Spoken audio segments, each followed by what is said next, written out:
दबंग first में सोनाक्षी सिन्हा का character अपने आप में लाजवाब कहा जाएगा। क्यों? क्योंकि एक बेटी के रूप में उन्होंने जिस पात्र को जिया है वो भारतीय सिनेमा जगत में, हिंदी सिनेमा में अपने आप में एक मील का पत्थर है। ऐसी कहानियां, ऐसे चरित्र नायिका में आसानी से देखने को नहीं मिलते हैं और उन्होंने बहुत अच्छे से उस कैरेक्टर को पिक्चराइज किया। तो उस समय मुझे ऐसा ख्याल आया कि ये सलीम खान एक अच्छे फिल्म जगत में एक नाम है और उनकी उपलब्धियां हैं जिनको गिनवाना शुरू करेंगे तो एक लंबी कहानी शुरू हो जाएगी। तो शायद ये उनके दिमाग की उपज होगी, ऐसा मैंने सोचा था। लेकिन अभिनव कश्यप को इन दिनों बार बार देखने को मिल रहा है। वो बॉलीवुड ठिकाना एक यूट्यूब चैनल है, उसके ऊपर वो अपना दर्द, अपनी कहानी, अपनी स्थिति, वो कहाँ खड़े हैं, वो कैसे अपने कार्य क्षेत्र को देख रहे हैं, उनके क्या क्या अनुभव रहे हैं, उसको वो शेयर कर रहे हैं। सुनने में बहुत ही तकलीफदेह है। ऐसी लड़ाइयाँ बहुत ही तकलीफदेह होती क्योंकि इनका कोई निराकरण नहीं है। भारत एक ऐसा देश है जहाँ जस्टिस नाम की कोई चीज नहीं है। आज़ादी के बाद हमने बहुत बहुत बहुत कुछ गेन किया, लेकिन जस्टिस के नाम पर एक इंच बराबर भी हम हिले नहीं। यदि जस्टिस सिस्टम करेक्ट हो जाता तो शायद बहुत सी बुराइयां अपने आप ही खत्म हो जाती, फिर बहुत सारे नियम शायद लाने ही नहीं पड़ते। ऐसा क्यों हुआ, इस पर किसी ने कोई बात क्यों नहीं की, इस पर कोई विवेचना क्यों नहीं हुई, इस पर किसी क्रांति की आवश्यकता क्यों नहीं हुई, ये तो अब एक ऐसा विषय है जिस पर कोई सोचना भी पागलपन ही समझेगा। नहीं हुआ, नहीं हुआ, और आज भी न्याय के नाम पर कुछ नहीं है, ये एक सच बात है। तो व्यक्ति क्या करे? कोर्ट में तो जा नहीं सकते यदि आपको कोई परेशानी है तो ऐसे मन हल्का कर लो। हेलन ने एक बार अपने किसी निजी जीवन के किसी विवाद पर कहा था कि हम कोर्ट में जाते हैं लेकिन कोर्ट में कुछ होता नहीं है। आफ्टर ऑल हमको कोर्ट के बाहर ही सेटलमेंट करना होता है।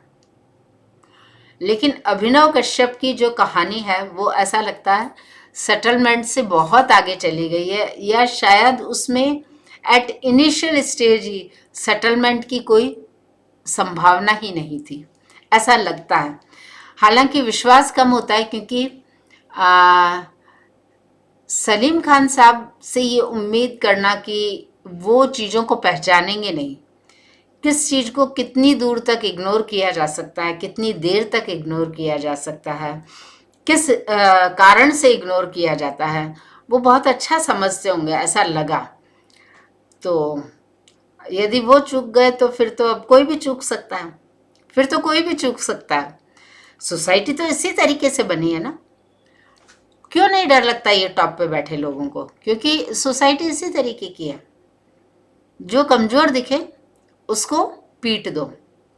अभिनव कश्यप, आपसे एक बात कहनी है कि समाज की संरचना, आधुनिक समाज की संरचना, आधुनिक विश्व की जो मनः स्थिति है उसमें ये उम्मीद करना कि आपने 1,000 रुपए का काम किया और आपको कोई 10 पैसे दे देगा तो आप गफलत में जी रहे हैं। वो 10 पैसे भी आपको छीनने पड़ते हैं। अब जब छीनना ही है तो 1,000 छीनो या 10 पैसे छीनो, या फिर 1,000 की जगह 10,000 छीनो। अब ये तो छीना झपटी की लड़ाई है। समाज में छीनना ही पड़ता है, कोई देगा नहीं। आपने कितना भी कठिन परिश्रम किया हो और सामने वाले को आपसे कितना भी फायदा हुआ हो, मानसिक, आध्यात्मिक, इमोशनल, सोशल, फाइनेंशियल, प्रोफेशनल, किसी भी लेवल पे उसे फायदा हुआ हो, वो आपको थैंक्स नहीं कहेगा, क्योंकि उसका ब्रॉटअप ही उस तरीके से हो रहा है कि वो उसे एक खतरनाक स्टेप समझकर रोक लेगा खुद को कि नहीं नहीं, मैंने इसे थैंक्स कह दिया तो मतलब ये तो बहुत बड़ी गड़बड़ हो जाएगी, तो मेरी फेलियर हो जाएगी। ये है। अब जहाँ तक आप जिन लोगों से झगड़ा कर रहे हैं या जिन लोगों के अगेंस्ट आपको ग्रीवेंसेस हैं, तो वो तो बहुत ही नेचुरल है उन लोगों का बिहेवियर। तो वो लोग चांदी की कटोरी में सोने के चम्मच से दूध पीने वाले हैं। उनको क्या पता है स्ट्रगल क्या होता है, उन्हें क्या पता कि काम करना क्या होता है। वो दुनिया चला रहे हैं, उसी में वो प्रसन्न है, वो उनकी उपलब्धि है, क्योंकि वो भी कठिन काम है उस लेवल पर। ऐसा तो नहीं है कि वो आसान है। तो अब उन्हें कुछ करना तो है नहीं, उन्हें कोई चैलेंजेस है नहीं। जो जीवन अन्यथा अपने सभी जीव जंतुओं को एक सर्वाइवल चैलेंज देता है, वो चैलेंज तो उनके पास है नहीं। वो जानते नहीं भूख क्या होती है। जो ये नहीं जानता कि भूख क्या होती है, उसको फिर रोटी का स्वाद भी नहीं आता है। भूख क्या होती है उसके लिए उपवास करना पड़ता है, रोटी का स्वाद चाहिए तो उपवास करना पड़ता है, व्रत करना पड़ता है, भूख को निमंत्रण देना पड़ता है, उसका स्वागत करना पड़ता है, उसे एक उचित स्थान देना पड़ता है। भूख अपने साथ अनेक प्रकार के विचार, भाव और संवेदनाएं लेकर आती है। भूख अकेली नहीं आती। भूखा व्यक्ति समृद्ध होता है। कभी आपने देखा कि ये जितने भी द सो कॉल्ड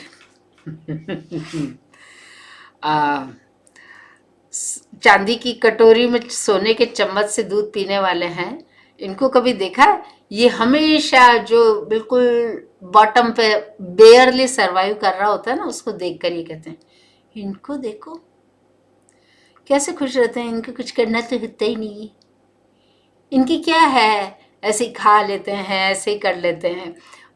उनको उनसे भी ईर्ष्या होती है। ये सिर्फ ईर्ष्या को समझते हैं और बाकी कोई चीज है उन्हें पता नहीं।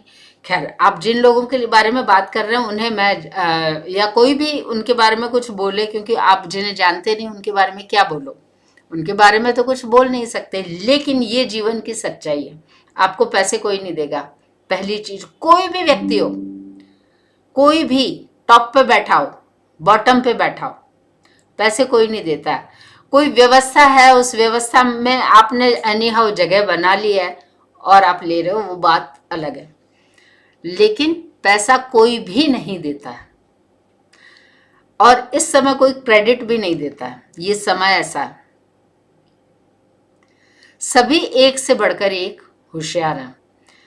तो अभिनव कश्यप, ये तो पूरे समाज की एक समस्या है। ये एक जगह विशेष की या स्थान विशेष की नहीं है। बॉलीवुड में ऐसे कितने कितने कितने कलाकार हैं जिन्होंने ये बात कही है कि हमारे पैसे लोग खा लेते थे और हम कुछ नहीं कर पाते थे। तो बोले आप किसी का नाम लेना चाहोगे? तो बोले नहीं, नाम क्या लेना, उन्होंने काम तो दिया एटलीस्ट। मतलब कितने लोग right from the very beginning, कैसे भी काम मिल जाए, कैसे भी काम मिल जाए, काम बाकी की दुनिया हम चला लेंगे, जैसे भी है काम मिल जाए। एक जमाना था जब गवर्नमेंट जॉब्स हुआ करते थे, परमानेंट वाले, with full facilities, white collared, सरकारी चपरासी हो या सरकारी अफसर हो, आहा क्या ठाट होते थे समाज में। कितना भी बड़ा वो इडियट हो, उसको समाज में इतनी अच्छी जगह मिलती थी, वो ऐसे डींगे हका करते थे। अब तो बहुत काम करना पड़ता है, अब तो बहुत रिजल्ट देना पड़ता है, अब तो कहानी बिल्कुल अलग हो गई है। और बाकी कॉरपोरेट्स तो किस लेवल पे ले जाके आप एक्सप्लॉइट करते हैं, वो तो अब उस पर तो कोई बात करने को तैयार ही नहीं, उस पर तो कोई बात करने को तैयार ही नहीं। तो आप ये सोच लो अभिनव भाई, आपकी वो फिल्म मुझे सोनाक्षी सिन्हा के कारण याद है। वो फिल्म मुझे सोनाक्षी सिन्हा का एक बेटी के रूप में अपने फादर को उसकी कमजोरियों के साथ अपने जीवन में एक स्थान देना, उसको जिस खूबसूरती से, एफिशिएंसी से, परफेक्शन के साथ, निपुणता के साथ उन्होंने जिया पर्दे पे, वो तारीफ़ काबिल है। अब मीडिया तो उसको जो बोल दिया जाता है वो बोलता है, और मीडिया ने या किसी बुद्धिजीवी ने उस चरित्र पर ध्यान नहीं दिया, लेकिन मेरे लिए वो चरित्र कुछ विशेष था। तो इसलिए आपको बार बार सुन रहे हैं और आपकी कहानी समझ में आती है। लेकिन ये इस समय हर गली मोहल्ले संस्था, जिसे कहते हैं प्रोफेशनल, इमोशनल, सोशल, हर तरह के रिश्ते में ये चीज़ें हो रही है। कोई किसी को क्रेडिट दे नहीं रहा है। पहली चीज़, जब वो क्रेडिट नहीं दे रहा है तो वो रोक रहा है। जब वो रोक रहा है तो वो बहुत फ्रस्ट्रेशन में, क्योंकि उसके लिए पावर लगानी पड़ती है। आप एक बार आपकी इम्यूनिटी उसको इग्नोर कर देगी, 2 बार कर देगी, लेकिन बार बार जब वो काम आप कर रहे हैं going against the natural will, तो फिर वो फ्रस्ट्रेशन आ रहा है। वो फ्रस्ट्रेशन आ रहा है तो चौगना कर रहे हैं। आज के व्यक्ति को पता ही नहीं है कि भूख क्या होती है और स्वाद क्या होता है, टेस्ट क्या होता है। वो सिर्फ ये जानते हैं कि मेरी प्लेट में बहुत सारा होना चाहिए, बहुत सारा खा जाऊं, मैं सारा मैं खा लूं। आज के व्यक्ति को उसमें कोई एक्सेप्शन है ही नहीं। हम एक्सेप्शन ढूंढने जाएंगे, अपने सिर पर वो क्या कहते हैं, मुसल मारेंगे। तो वो एक्सेप्शन ढूंढने की कोशिश करना ही नहीं। हर व्यक्ति ऐसा ही है। एक्सेप्शन मिल जाए मेरे जैसे को तो मैं मन ही मन उनके चरणों की वंदना करती रहती हूँ कि भाई ये दृश्य जीते जी देखने को मिलना अपने आप में एक उपलब्धि है। जो कुछ भी है वो जीते जी जो हम कर सकते हैं वो जीते जी ही करना चाहिए। मरने के बाद तो पता नहीं क्या कहानी है, हमें नहीं मालूम। धन्यवाद देना, खूबसूरती की प्रशंसा करना जीते जी ही कर सकते हैं, मरने के बाद क्या है। और जहाँ तक इस चीज़ की बात है कि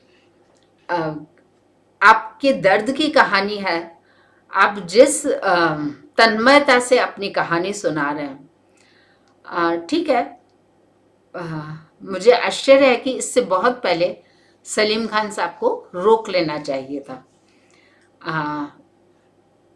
ऑब्वियसली जो उन्होंने अपने बच्चों को दिया है, तो वो लोग तो अब उनका लेवल ही कहीं और से शुरू हुआ है, तो वो क्या ही समझेंगे किसी का दर्द, वो क्या ही समझेंगे। दर्द समझने का भी एक जरिया होता है। हर चीज आसानी से नहीं मिलती है। संवेदना को ग्रहण करना एक बड़े लेवल की उपलब्धि है, जीते जी ही हो सकता है। And not everybody is that lucky. लोग उतने भाग्यशाली नहीं हैं। अभिनव कश्यप, आपकी वो फिल्म मुझे सिर्फ इसलिए बहुत पसंद है, और आई एम श्योर कि ये कहना कि एक अंशु परिहार को पसंद है तो इसमें क्या खास बात है। मेरा ये मानना है कि आपने यदि एक छोटी सी खूबसूरत रचना भी रची है तो वो अस्तित्व को प्रभावित करती है, पर्सनली आई बिलीव। तो उस नाते आपकी उस रचना को मैं तहे दिल से प्रणाम करती हूँ। और आप मुझसे बहुत छोटे हैं, छोटे भाई जैसे हैं, तो आपको बस यही कह सकती हूँ कि मैं खूबसूरती बहुत कम होती है। किसी बगीचे में जाइए तो फूल कम होंगे और बाकी चीज़ें ज़्यादा होगी। खूबसूरती बहुत कम होती है और बड़ी मुश्किल से उपलब्ध होती है। खूबसूरती में होती है खुशबू, रंग। ये जब खुशबू और रंग मिल जाते हैं तो फिर जीवन में बहुत सारे नए रास्ते खुल जाते हैं। जीवन के नए अर्थ बन जाते हैं, नए मायने बन जाते हैं। आई विश कि आपको भी आपकी इच्छित या जो रंग और खुशबू आपके लिए बनी है वो आपको जल्दी मिले। आपके लिए बनी है मतलब जो इस भयानक तनाव से मुक्ति दिलाए, और eight the end of the day in लोगों को उपलब्धि चाहिए। खाने को मिल रहा है, पीने को मिल रहा है, इतना कुछ है कि मतलब वो क्या करें, उसको संभालने के लिए भी मतलब एक ऑफिस रखना पड़ रहा है। सोचो how miserable there condition is. तो उसमें मतलब लेकिन जीवन की ये बहुत बड़ी मतलब आवश्यकता है कि उसे उपलब्धि चाहिए। At the end of the day you have to be creative. अब क्योंकि इनको क्रिएटिव बनने का ना तो शौक है, ना इनमें वो जज्बा है, ना नेचुरल इंस्टिंक्ट है, और इनमें या किसी में भी, तो वो व्यक्ति क्या करेगा, अपने से कमजोर को प्रताड़ित करेगा, लांछित करेगा, जो कि आज हर व्यक्ति कर रहा है। एक्सेप्शन मिलेंगे ही नहीं, मिलते हैं तो बस प्रणाम करिए मेरी तरह के, अरे ये तो भाई कुछ गजब ही है। तो अब मेरे पास चाहे कम है चाहे बहुत ज़्यादा है, आपके पास चाहे कम है चाहे बहुत ज़्यादा है, आपने जो मेहनत की उसके कंपैरिजन में, उसकी तुलना में आपके पास कम है, या उसकी तुलना में आपके पास ज़्यादा है। मैंने जो मेहनत की उसकी तुलना में मेरे पास कम है चाहे ज़्यादा है, जो भी है वो छीन कर मिला है, देता कोई नहीं। ये छीना झपटी का युग है।